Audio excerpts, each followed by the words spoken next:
think we're ready now.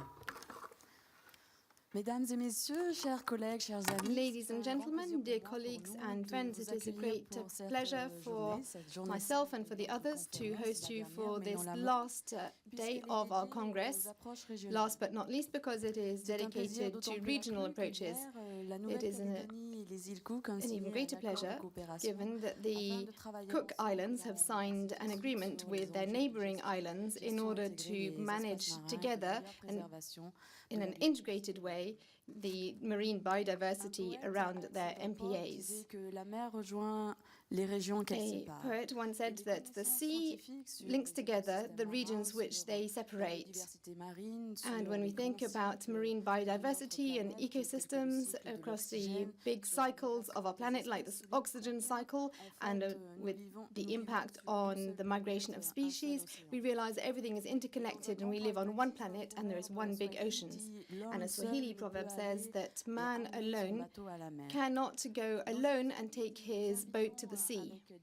Therefore, David and I invite you to weigh anchor together and dive into the subjects this morning and engage in the way in which, from a regional perspective, we can work towards the international targets, how the local and national level targets can be put into a synergy, and we need to work together.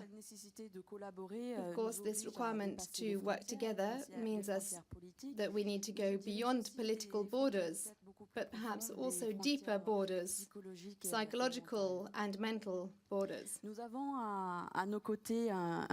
have here a great panel, and in order to warm up for engaging in the day's debates, we are going to discuss a few points together which seem important to treat in or to deal with in our workshops this morning. The first question I put to all of our panelists concerns the dimension of scaling and the regional scale. For you, what is the benefit of the regional approach when we talk about the international stakes of marine biodiversity and health of ecosystems? Feel free to jump in to address the question. I think we'll ask Ronnie first, as he's arrived. Thank you very much. Good morning, everyone. I'm sorry I was late. It's just one of those mornings. No taxis, no buses. Anyway, coming from the Indian Ocean and coming from a small island developing state, and yesterday I was saying in another presentation that while small island developing states are large ocean states and that we have huge ocean territories, we have very limited financial and technical capacities. So the only way we can address the issue of biodiversity and sustainable use and management of our vast ocean territories is through a regional approach, which is why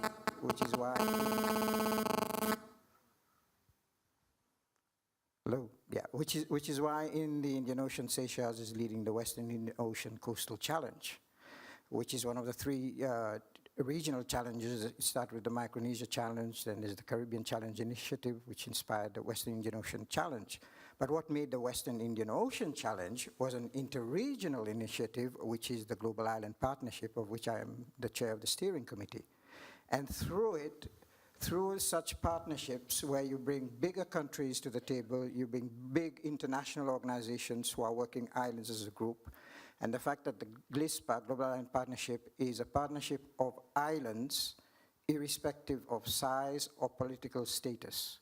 So it works with island countries like mine. It works with OCTA, the overseas countries and territories in outermost regions of Europe. And one of the latest addition to the GLISPA family has been Hawaii, where we've finally enticed Hawaii to step out, not as part of the USA, but as islands, as Polynesian islands originally.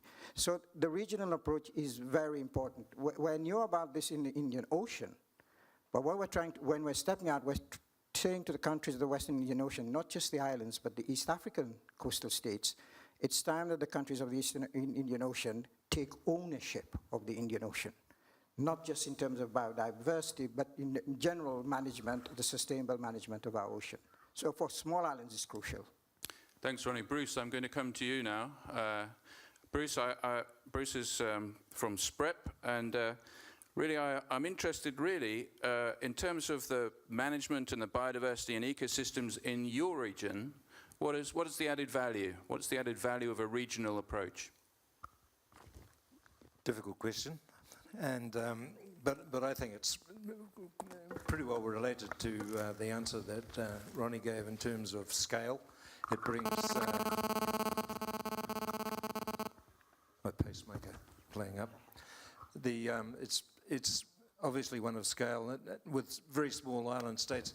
The Pacific area that SPREP works in is something like 10 or 12% of our planet, and so and very small populations, and again technical competencies are limited in scale again. So what SPREP can do is provide some continuity and cohesion to its member states, and I'd stress that that's our role. All of the Pacific Island countries, 22 states and territories, are members, and we basically walk behind them, providing technical and other support to our members. And that includes a training push, doesn't it? A regional training program? Yes, pretty limited at the moment, I think. There's been some interventions over the years, but there's a IUCN project on the drawing boards called BioPharma, Biodiversity and Protected Area Management, and one of the major pillars of BioPharma is capacity building, and I still have high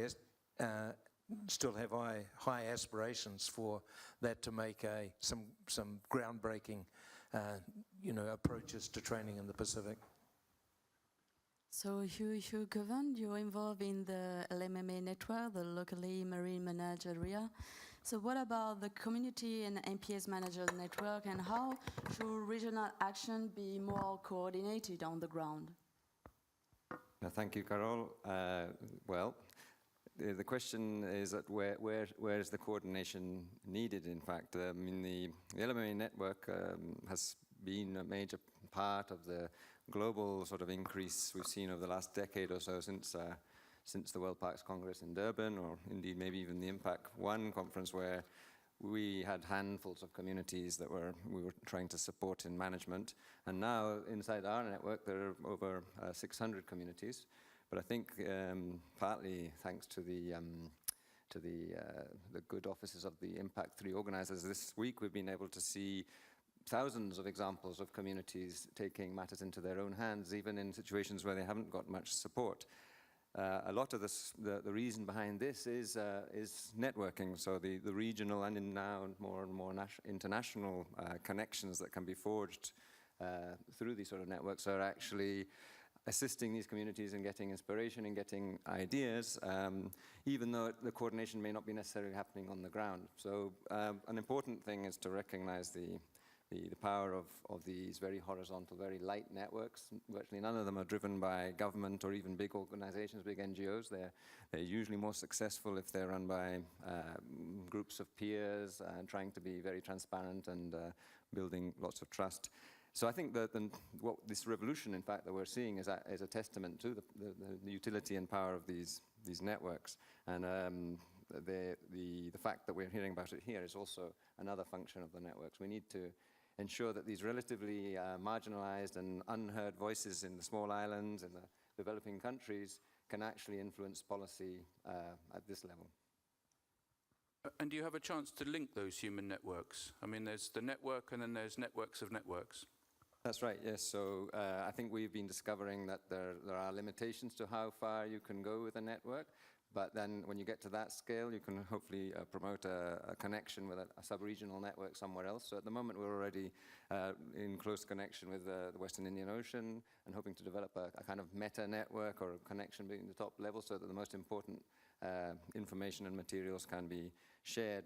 I mean, it's clear, too, that we need the governments and donors to put a lot more emphasis on funding the support of these sort of things. But equally, I'd say, from our point of view, the observation is that NGOs and others need to also put a lot more effort into being more cost-effective.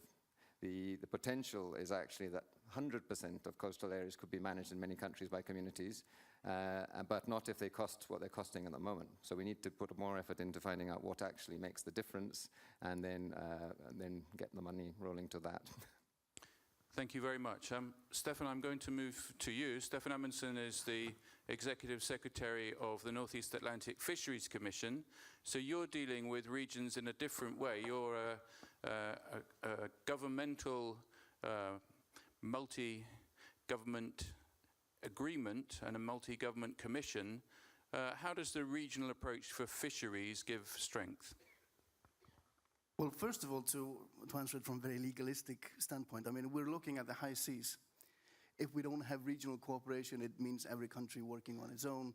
They can set measures, but nobody else needs to pay any attention to those measures. So that is why, at the outset, it's very important to get everyone together. And if you look at the high seas, to a very large extent, the main human impact that we're looking at is fisheries. You know, in coastal areas, you have a very high variety of different activities that you need to take into account when you're doing the management. It's difficult to say that the high seas are simpler because they're very sort of distant and there's a lot of complicating factors. But from that standpoint, they are simpler. It's less, or there's sort of less variety of human impacts. And at the end of the day, the only thing that we can manage is the human impacts. And again, in a situation where fisheries is, well, very often the main, or in some cases, quite simply the only really human impact on some vulnerable parts of the ecosystem, management measures set for fisheries are actually fully comprehensive. I mean, looking at a forum like this, you're used to thinking about the need to bring together all the different people, but in some cases, actually setting a fisheries management measure is comprehensive. And in that context, I would like to sort of draw attention to the fact that sort of traditionally fisheries has been looking at the fish stocks that they're managing. They've been looking at, you know, the need to protect juveniles, things like that.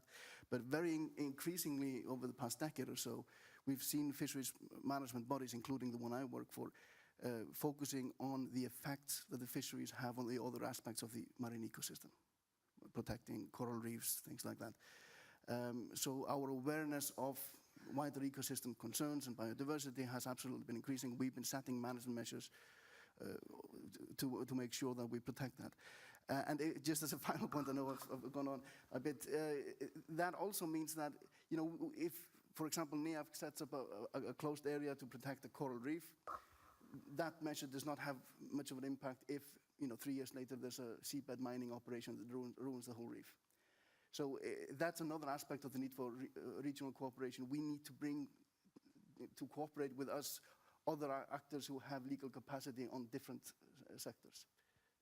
That sounds great, but how strong and what is the balance between your region and the other regions?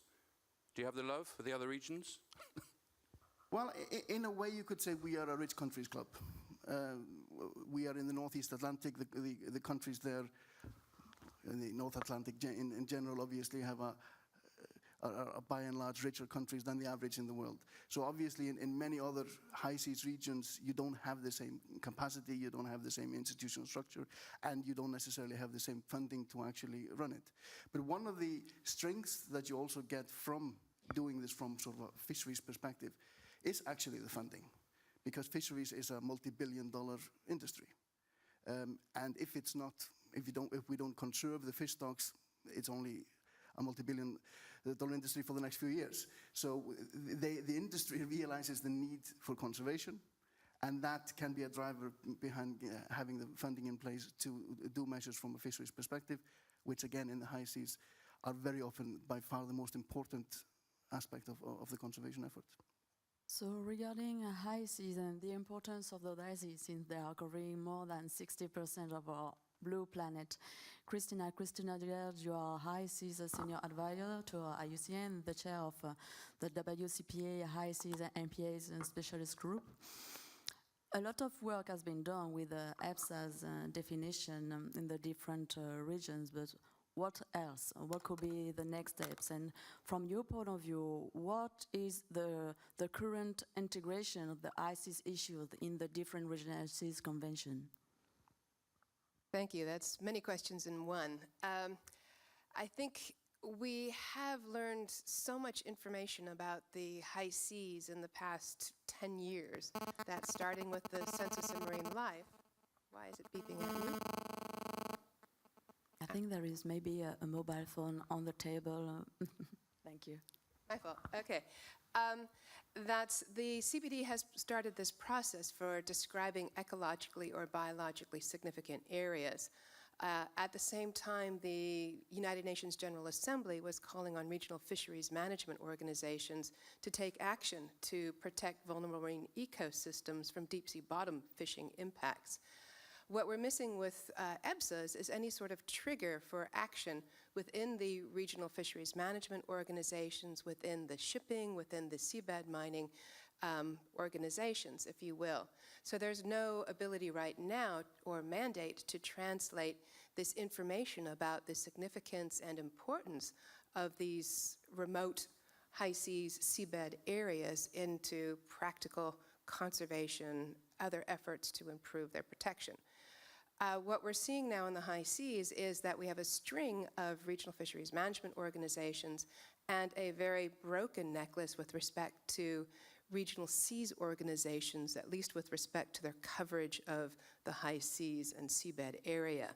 There are some 18, I think, 13 regional seas organizations, but only 3 and 4, if you include the Pacific, cover any areas of beyond national jurisdiction. And so the Northeast Atlantic region is quite unique in terms of having a regional fisheries management organization as well as the OSPAR Commission for the Conservation of Northeast Atlantic that have adopted high seas marine protected areas. The Southern Ocean has also adopted marine protected areas. They're considering a whole network of marine protected areas. But for most of the high seas, we don't have that capacity, we don't have the legal mandate, and at that point, you really do need global cooperation. We're dealing with a global commons. These commons belong to you, me, the rest of the world, and this is an area where the regional approach may fall short. It's absolutely essential. You need to build and network at the regional level, but you also need global responsibility, accountability, and stewardship. Christina, I know that you're a co-founder of the Sargasso Sea Alliance. Give us an example of that as a region and some of the recent successes that, if we can call the Sargasso Sea a region, come into play. Well, thank you very much. The Sargasso Sea Alliance is indeed an effort to cope with some of these gaps in international law. It is to the north of the wider Caribbean Regional Seas Program, but many of the species that have been listed under the Specially Protected Areas and Wildlife Protocol are in fact found a great deal of the time in the Sargasso Sea or drifting through it. So we're trying to cooperate with the wider Caribbean program, Cartagena Convention. Led by the government of Bermuda, we've sort of formed a alliance, if you will, of scientific organizations in Bermuda, in the United States, in the UK, and elsewhere, together with conservation organizations, and are seeking to make the best use out of existing measures. That's trying to go to the International Maritime Organization to get countries to understand that the rules and regulations that have been put into place are to protect coastal areas from shipping impacts. In fact, vessels are encouraged to discharge their ballast water, their sewage, beyond 200 nautical miles from land.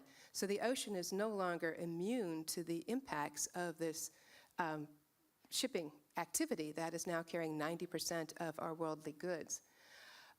We are excited about the enthusiasm that has come for this specific initiative, but it's also challenged by the fact that it doesn't have a legally binding agreement to underpin it, any mechanism for funding for the long-term monitoring or adoption of any type of management measures we may wish to take. Thank you very much, Christina. Bruce, where are we standing when it comes to high seas in the Pacific region, the biggest ocean on the planet? It's not an area that I work in a lot, but one of the innovative, I guess, approaches that's been adopted by the tuna fishery is to make licenses for tuna fisheries within EEZs conditional on using what they call in the Pacific the donuts, the areas that are high seas outside of EEZ boundaries, making those the sort of spawning grounds, so they're de facto almost protected areas, no-take zones. But these areas are, you know, hundreds and in some cases thousands of kilometres away from anywhere, so they're notionally conditional on the behaviour, I guess, of the industry itself to self-regulate. There's more of a move too, I think. Hugh probably knows a little bit more about it than me, than I do, in terms of tracking, you know, GPS tracking of vessels and also onboard observers. So that's one approach that I think is, you know, shows a high degree of cooperation, I think. Can I just follow up? In terms of different types of regions, I know that you're promoting an oceanscape as a different sort of a region. Tell us just a little bit about that. Yes, we're going to be talking about it later today, and oceanscape is a framework approach that all of the Pacific Island countries have, all the Pacific Island leaders have signed off on. And when we're doing our sort of on-the-ground conservation work with countries, we make a point of showing the photograph of the leaders at the signing ceremony for oceanscape, and putting a ring around the leader, your leader that was there that particular day. Because the reality is that in a lot of countries they're not even aware that it's been signed off, but we find it as a very useful framework for a whole range of interventions, not just biodiversity, but it's for the work we do in protected areas. It's a very good place to start, because it's got regional buy-in. Great, thanks. Ronnie, rather similarly, I know you describe yourself as a roving ambassador for a globe-trotting activist in all of this, but in terms of small island developing states, SIDS, set in a seascape, I mean, Indonesia, 17,500 islands, your own area of the world, the Seychelles, groups of islands. How do these sit as regions, and collectively, how does the regional approach give it strength? It's interesting that you mentioned Indonesia. When I was at Rio Plus 20 Summit, I actually called out the Indonesians and challenged them as island state, as the world's largest island state with 17,000 islands. And interestingly enough, after when I spoke to them, they said to me, they said, you made us think of us in a way we never think of ourselves. I said, because for the most of the world, you are part of the G20, or a forest country, the largest Muslim country in the world in terms of population. But for us, you're big brother. And the reason we are reaching out to countries like Indonesia is because when it comes to negotiations and the political side, they bring a weight to the table that the SIDS can't. But to come back to the issues of the high seas, one area of concern, we've traditionally looked at high seas as an area for fisheries, but it's now the new frontier with deep sea mining.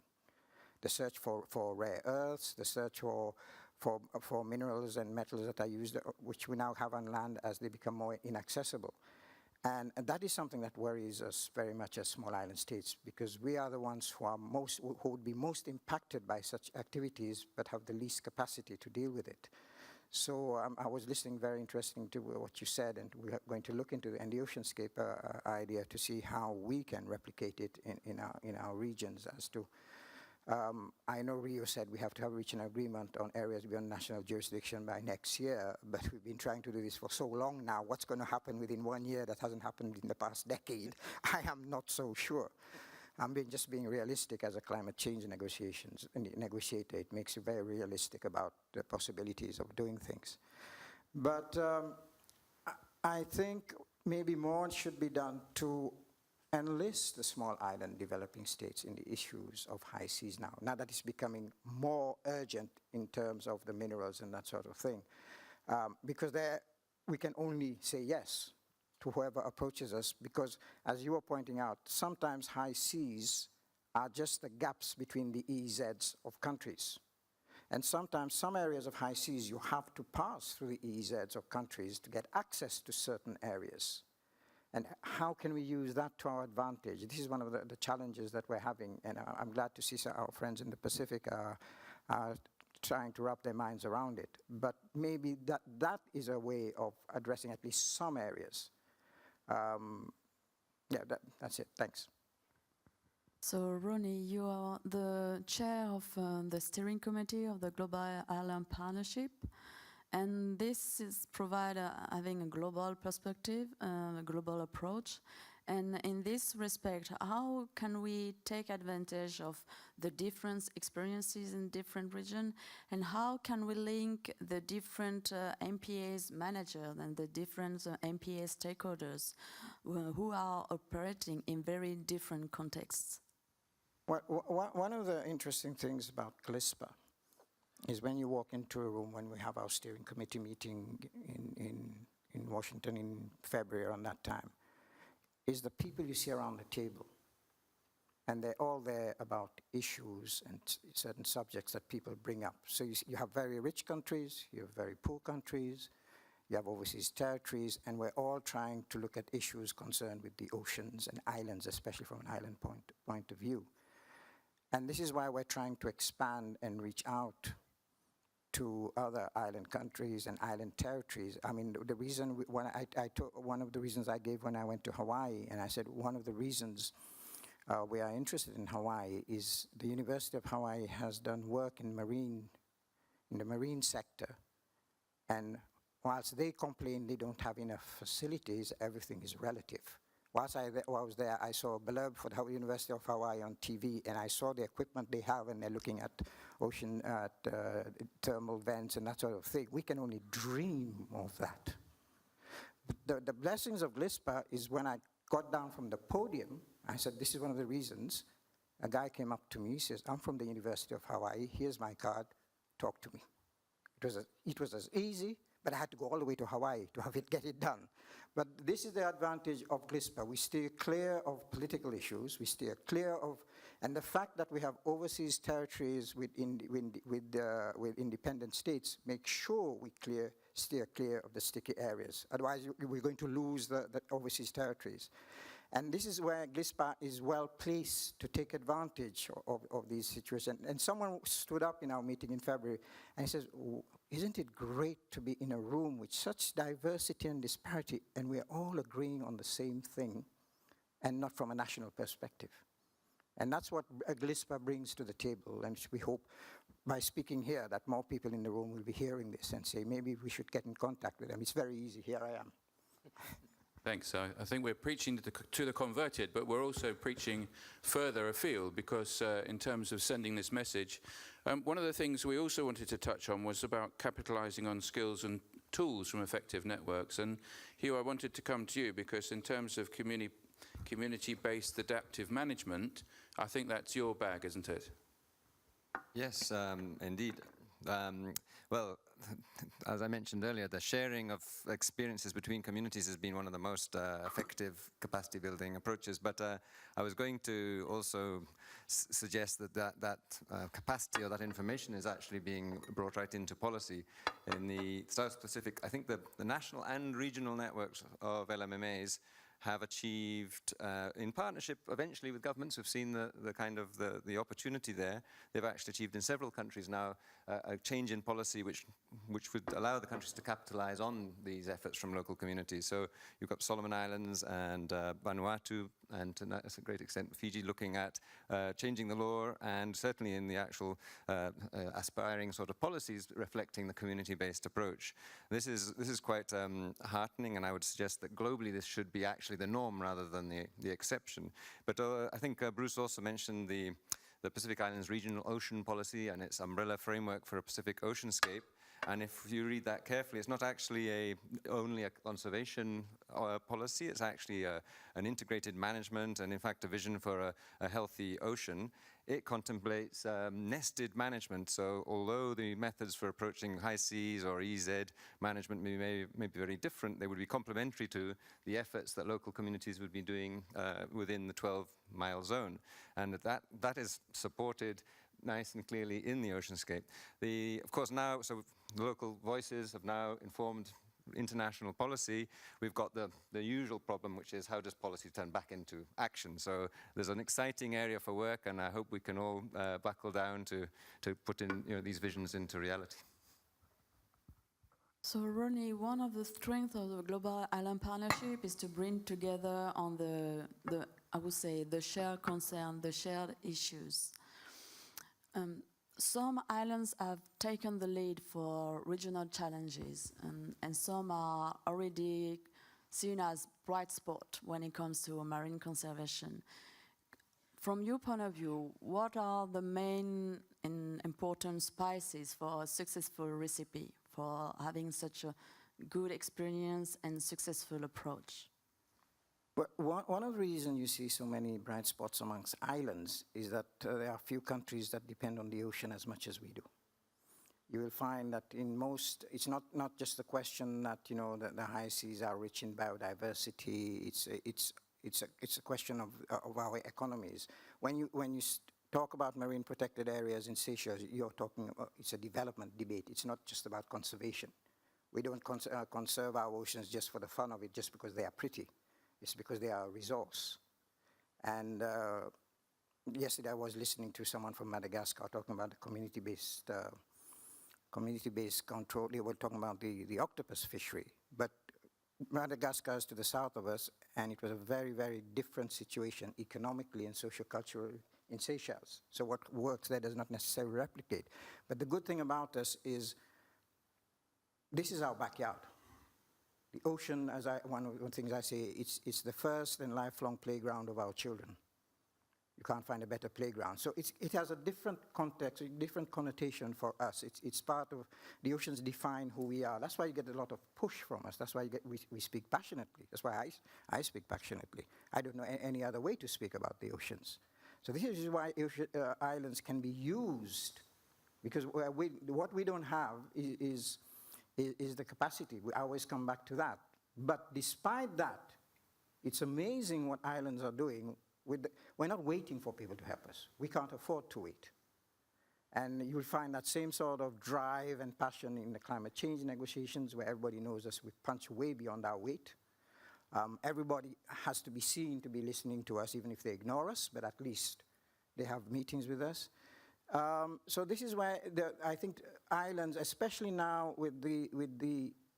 since Rio, everybody loves the oceans. Going into Rio, it was very difficult to find someone who loved the oceans. Now, when after Rio, in the future we want, the outcome document, oceans got 10 paragraphs more than any other subject. It makes you question, where did that love come from?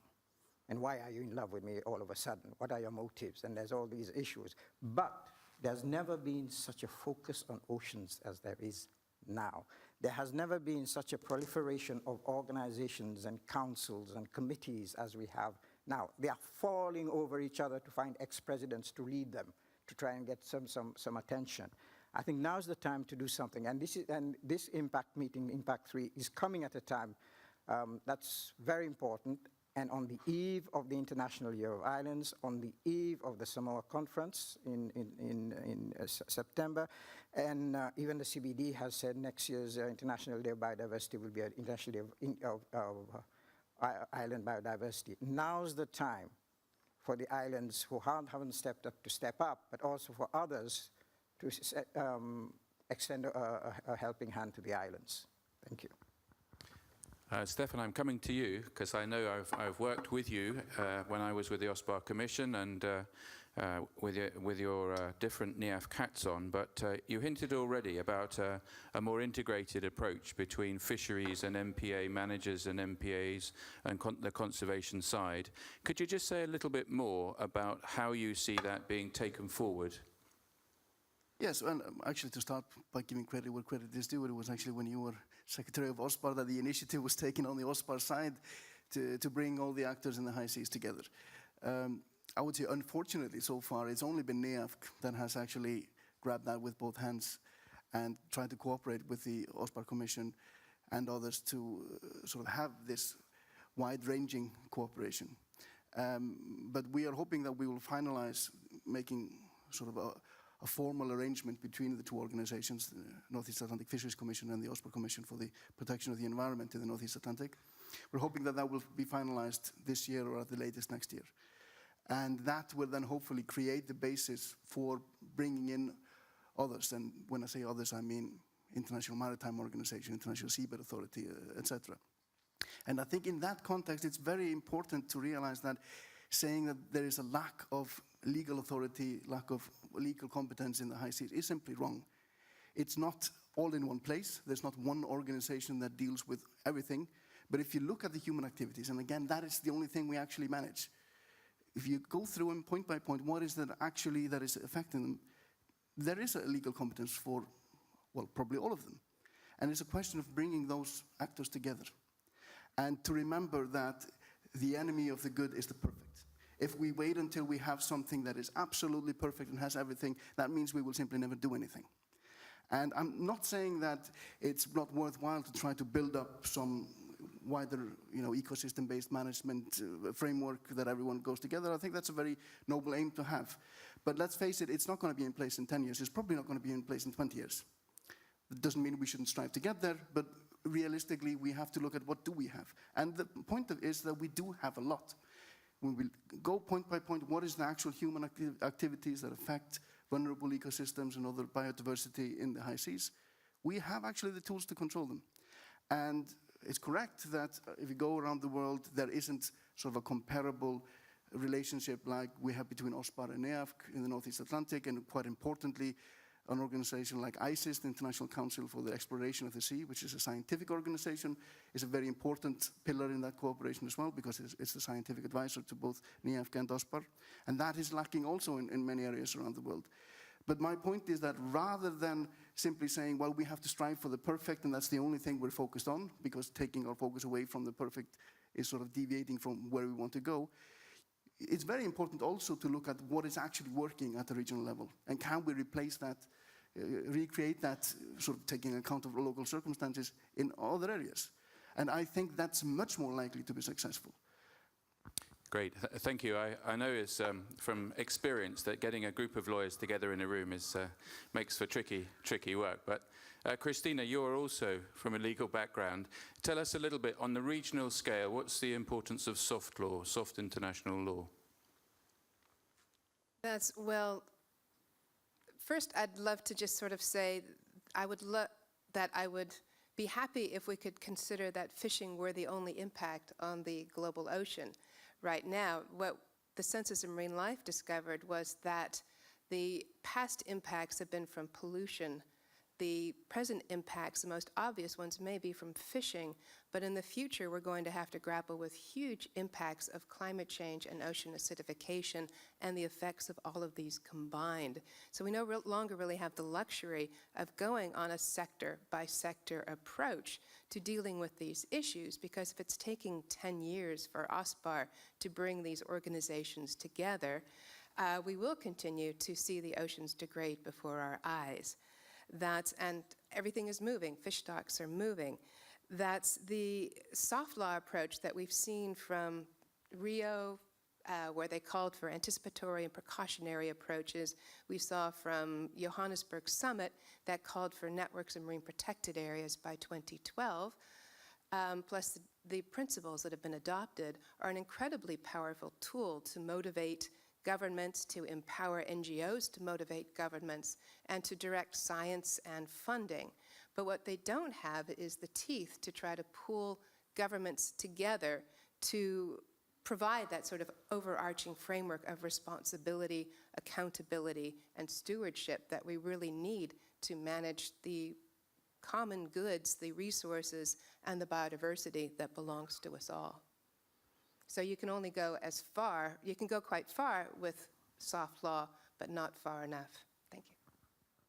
So we mentioned the soft law, but a burning question is about the role as well of traditional knowledge and know-how of all the stakeholders, and how do you all envision the integration of those important knowledge, not only at the regional level, but as well at the international level? How is it working currently? Well, I think we would love to learn more about the traditional and ancient knowledge of the oceans, of the peoples who traveled across the Pacific and the Indian Ocean to get to one side or the other. They do indeed know a tremendous amount about the intrinsic as well as economic value of the oceans. That's right now we're looking at the ecological or biological significance of particular marine areas. We may also wish to include criteria for their social and economic value when considering what areas need to be protected.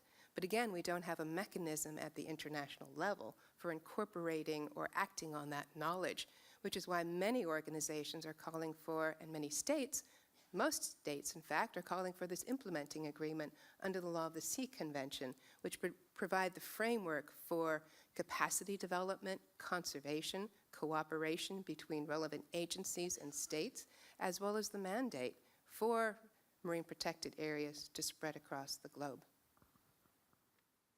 What is your feeling when it comes to taking more into account all the knowledge you are working with in communities? Well, I mean, I would add on the traditional knowledge point from the inshore perspective. David mentioned community-based adaptive management, and this is an important concept to understand. It breaks away from the previous paradigm where you had to study the thing before you managed it. In places where we cannot get resources to study or to even pass information to communities, it's completely possible for them to start managing with the information they have to hand. Quite often that's traditional knowledge, it might just be local fishermen's knowledge, but that's an amazingly important resource, and they're capable of bringing in other information as things progress and as they test and try different things. This is one of the strengths of island communities. They've always done it like this. So traditional knowledge is integrated. It's important for us as outsiders to value it and make sure that the people appreciate that that's the basis for the management, and if possible not to lose it. But on the other hand, communities are very desperate for additional information. There are things happening in the sea they don't remember seeing before, or they don't understand. There are parts of the biological cycles that they maybe never did understand perfectly well. And so it's a bit disappointing to see that despite the existence of governments in many of these independent states for several decades, there are maybe large proportions of the communities who have not got to hand the basic information that we have in the capital. So basic information that we're trying to promote, but it just doesn't get out to all the villages, because many of these villages could start work with that. They don't need an NGO or somebody to teach them anything. They make their decisions internally, and they can spot a declining resource, and they just want to know better how to handle it. So that's a cry that's been coming out a lot. We need to work on getting basic, simple, useful information out to communities. Thank you, Hugh. The motto of this conference is Ocean Can, and we know how the Pacific is far advanced when it comes to promoting this cultural approach as well. So Bruce, could you tell us more words about this work in the Pacific? Sure. I wanted to make a comment first, though, about we hear a lot about this term empowerment during meetings like this, and in the Pacific and Micronesia, Melanesia, and the Pacific, Polynesia, the power is very much with customary landowners. They own the resources, they own the land. And I think, in many times, in my experience, I'm in a position of trying to get some power back, and so that we can work with them in terms of making decisions. So, and that's one point, and I'm evading your question, I think, a little bit, but the other one is we hear a huge amount about mobilizing communities and making them more aware. My intuition, and it's only that, is that most natural resources can sustain customary use, subsistence use, but what we don't hear enough about, and I've hardly heard any here at this forum, is the huge industrial forces that are working against sustainability, not just in the ocean, but in Papua New Guinea you see the huge forests being decimated for plantation forests, the mining and of polluting rivers, and they're the forces that I think that we could deal with. They're hard to deal with. I know I've been dealing with them for the last 25 or 30 years, but the reality is, as I said, in my opinion, they're the ones that are having the biggest impact on our planet.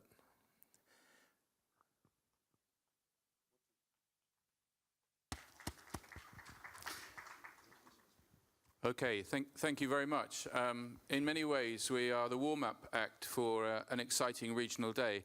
I'm afraid we haven't been able to bring you any dancing. That's my fault, because only got to, in ballet, only got to third position before I was asked to leave. However, if you look at the program that's coming up in terms of regional experience, I think you'll see that there's a lot on representativity, a lot on ecological coherence, and also how we use scale and deal with transboundary impacts. I think the panel have brought out the importance at a regional scale of collaboration, about strengthening links to the local economy, and that includes food security. And it includes dealing, as we were saying just now, with the different sectors. So there are sessions on fisheries, on shipping and climate change in this morning's programme as part of the workshops and the Knowledge Cafe. I'm a real advocate of regions. I think regions have a strength. I think regions can give us a hope, and regions can make a difference. So I guess in a way that's one of the reasons I'm here. But one of the reasons that I've been pleased to be able to tease some of these things out of this morning's panel.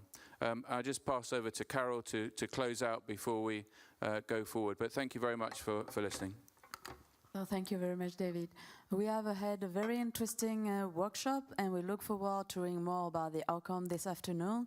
So I just would like to wish you very fruitful debates, and we are waiting eagerly for your recommendation for this afternoon. Thank you very much.